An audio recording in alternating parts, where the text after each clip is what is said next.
Yep.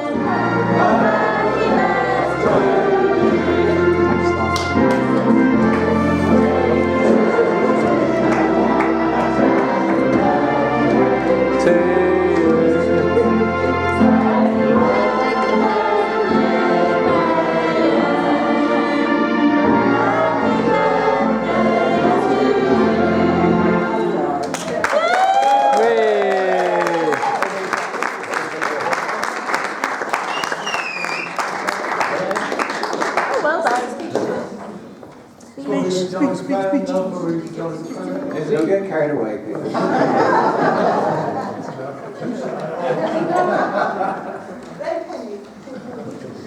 Well, what a gathering, I say. What a gathering. I feel like a wedding mood, isn't it? I'd like to thank you all for being here and for making an old man happy. And I'm happy as well. I must start with an apology for anything that might be said which causes anybody offence. Because offence is certainly not intended. Sometimes it's easier to get forgiveness than permission. 70 years, it could take a while to cover in a speech, so I have an extension on the venue, just in case. Speaking of weddings, 18 of you here today were at our wedding. That's Karen and myself. 44 years and 4 weeks ago. Shouldn't be allowed. And those present today include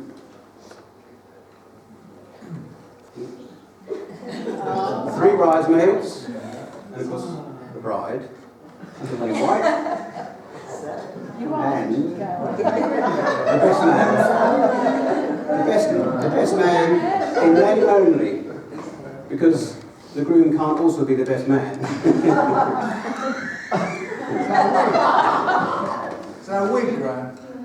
No, I had a lot of them those days. Even Ian's got some of them. Well, one unique I can claim is that I'm the youngest septuagenarian here, but join a small but rapidly increasing exclusive group. Now the others have asked not to be highlighted, but I don't see why I should be highlighted if they are.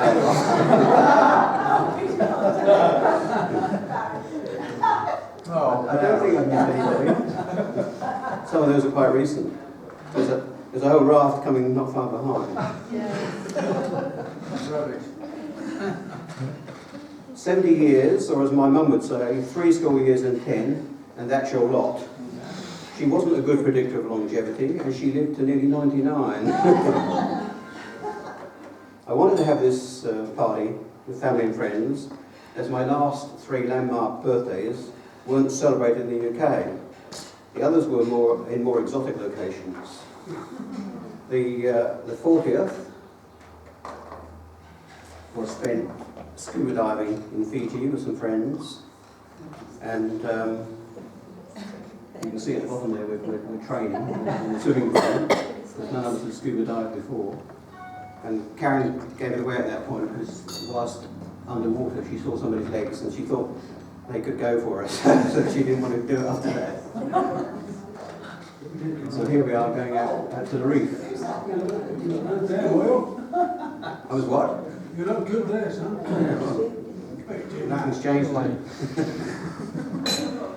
For my 50th, we celebrated at home in Sydney with friends, barbecue around the pool, but also my business partner, as a present, bought me a skydive, 1,000 feet without a parachute. Well, you can see what sort of person he is now as a partner. And I mean, it all looks friendly there, doesn't it? But what he was really after, I think, was just to determine my threshold for an involuntary bowel movement. Luckily, I was able not to cause any problems. So here we are. I'll get strapped to that man, because you're not allowed to jump over 12,000 feet if you haven't done it before. So you have to be strapped on. So I was strapped on to him, and then the door opens, And you go first, he's behind. And away you go! And you can see how much above the cloud we are. So that was quite interesting. And then for our 60th, we went to the Great Barrier Reef and did a snorkeling. And Ian, our friend, came over with Susan, Karen's sister, and we had a good time up on the Barrier Reef. And you have to wear this sort of backpack because it's a jellyfish season. Yes, that's me, the one on the right. So you wear this tight-fitting suit with a hat, and as you can see, goggles, which I did take off for lunch. So that was all very good. I don't know how many of you watch Prime Minister's Question Time, but Mr. Corbyn gets a lot of people writing to him and asking him to ask questions on their behalf. Well, I've had a question, in fact, it's from the youngest guest here today, and I'll read it, because they're not the two words I've chosen. He says, "I've only known you as an older man. Were you ever a baby, like what we all were?" Well, I can really reveal all now, and here we are, Charlie. I was a baby. And in those days, cross-dressing was quite normal, so there's nothing untoward there. And then, of course, Cromer Beach. I had the good fortune of being born and living in Cromer, and you say I didn't have a lot of friends at that stage in my life, but it was very nice at 13 months to sit on the beach and make sand pies, even if I was on my own. And it was sort of the beginning, really, of my love for the water. And it's amazing to think that you could metamorphosize from that to this, which, I think is successful. I've always been a keen cyclist, and in spite of adversity, give it a go. And I still have calls occasionally, usually on the golf course when I've just had a bad drive or missed a putt, to express myself or my face in that sort of way. And much of my life in Cromer, I'm only going to do highlights, was being a member of the church choir. 7 years, I'm the one on the right of the lantern, and I joined before I could read, actually. I'm not sure what I used to sing, because I couldn't read the hymns or the chants or anything. But I used to make a noise and that seemed to go down all right. And then I reached the dizzy height of head chorister, which I held until my voice cracked. And then I was removed. And then this is really good, because I became royal. So this was the Cromer Carnival, the second Cromer Carnival, when I was selected as the Carnival Prince, my beautiful princess. And we led the carnival in horse and cart. So I don't know how many of you have been to Cromer Carnival, but Carnival Queen, were you? well, yes. There was a proper Carnival Queen, proper lady, who What you mean you never had another? Now, being a dual national, which some of you realise, I think that I am, and we are, having spent nearly half our lives on the other side of the world, in a paradise called Australia, it was wonderful to welcome many from the UK as our guests in Australia, and to show them some of our other world. In fact, 18 of you here today made that trip at least once, a number of times.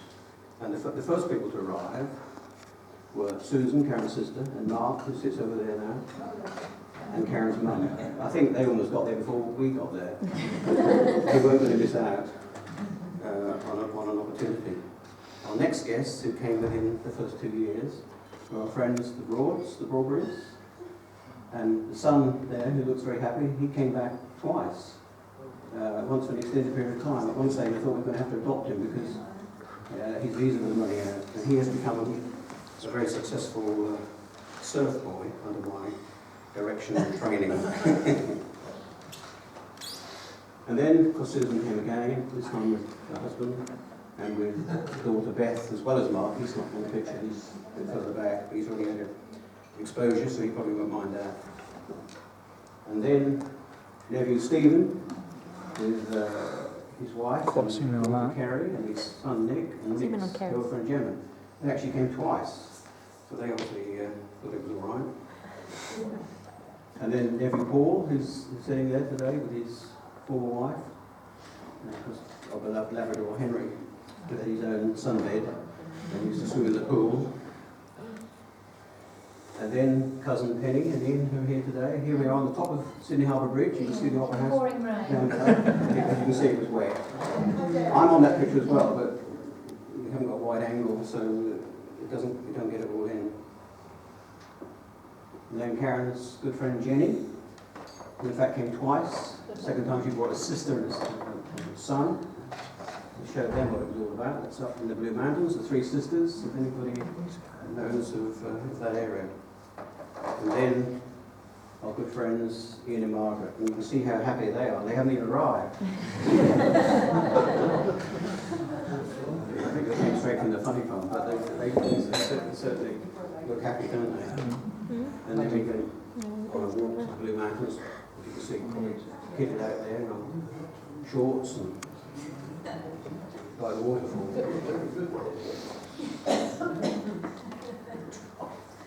I must say that when you are 70, you have challenges, 3 big challenges, I think.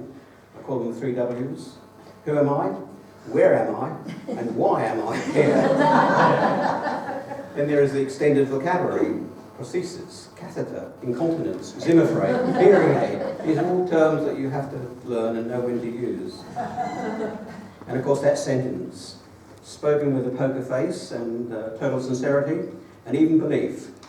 It wasn't me, in spite of overwhelming and damning evidence to the contrary, including wet feet. Haven't had to use it yet, but I'm practicing. Today will always be special, as it has brought our nearest and dearest together in one place at the same time. And again, I'd like to thank you all for being here today. Thank you.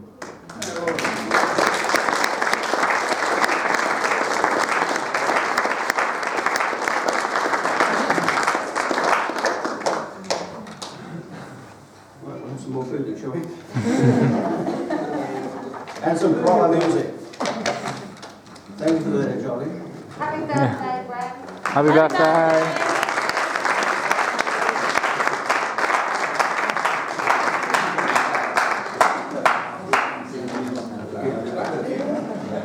I don't want to offend you at all, right? No, you won't. You couldn't.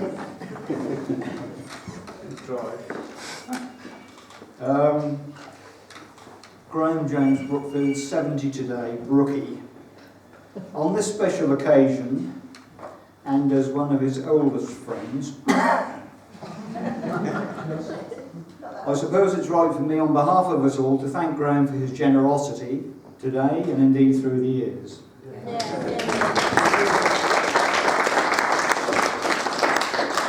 Graham, that's the only decent bit.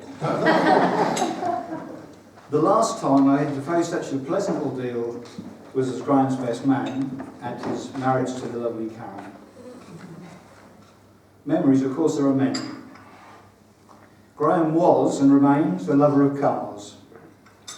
From the bright green van he so proudly possessed at the age of 17, all through the years to his current Mazda, I remain convinced, by him, that his latest purchase is always the best. Graham was an accomplished sailor, but perhaps he should be reminded of an early incident in his nautical career in order to prove that he is, yes, only human. As 16 or 17-year-olds, as a group of 4 classmates, we hired a Broad's cruiser from Roxham. Graham, naturally, liked to captain the boat. And it was on one of those occasions that at high tide, he stranded the cruiser on a reed bed on Rockland Broad, having chosen to ignore a route across the Broad delineated by floating buoys. Then the tide receded. Towards nightfall, the boat sat on the reeds 6 feet above the water. Help was summoned, and eventually a Broads Authority steward arrived. He was not sure the boat would ever be released, but suggested at the next tide giving it a go. This was in the middle of the night. In pitch dark at 3 a.m, with torches attempting to light the way, and to our great relief, the cruiser broke free and allowed us to continue our holiday. I'm sure Graham was allowed at the wheel again, but be sure that he was closely watched. Throughout his life, Graham has had a tremendous desire to succeed. He has always remained incredibly focused and should be congratulated for what he's achieved. On our visit to Australia, Margaret and I were delighted to be met at Sydney Airport by Graham and Karen in their shiny white rover. Delighted that was until we reached their homestead. Graham has always been in a hurry. And when putting our luggage into the boot, the luggage tag had been caught in the boot lock, meaning that the locking mechanism could not be opened. Panic set in as Graham desperately sought to release it, and I stood by, reluctant to interfere, fearing I might make matters worse. Half an hour later, the girls came from inside the house inquiring what was keeping us. The tea was getting cold. By then, Graham had proposed calling in an expert from Sydney, which was 40 miles away. Hundreds of dollars flashed before my eyes. A last chance was taken by Graham. I think he sat on the boot, bounced in the air, and hallelujah! The relief was immense. At their home, amongst a comprehensive programme, he had prepared of wondrous things we could experience whilst in those sunny climes. I'm sure you've all seen his charts. Graham very quickly, possibly impatiently, arranged a harbour bridge adventure, never once suggesting that the twilight ascent, beautiful though it was, would cost twice as much as at other times of the day. Google Graham, as I suggest he should become affectionately known to us all, for obvious reasons, has never been slow to help with his most welcome mentoring and advice, be it on the first tee, the second tee, in fact all the way to the 18th green and beyond. On other occasions, those of you who've undertaken walks with Graham will know that his companionability is restricted, as he constantly desires to take the lead, often by considerable distances. Maybe that's okay on the North Norfolk coastal path, the Ruphel Velen, but in the Daintree Forest in northern Queensland, where vagrant cassowaries can kick a man to death, it can be problematic. Karen's words, "he's always like this," resonate in my ears to this day. Let's hope that the venerable age he has now successfully negotiated will bring Graham just a tad of slowing down, perhaps even serenity.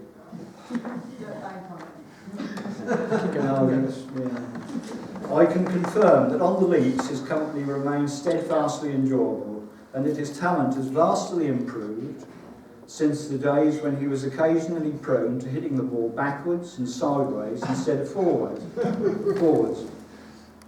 Not that us high handicappers are ever entirely free of such aberrations. He will quickly tell you that worthily he is the current champion, a crown he will wear for at least another 2 days. Whilst Graham remains confident that his genes will ensure extremely long life, we no doubt want to wish him the very best of health, so please I ask you to stand, raise your glasses, and to a good guy, and join me in wishing Graham a very happy birthday. Happy birthday. Happy birthday. Thank you. Happy birthday. Happy birthday.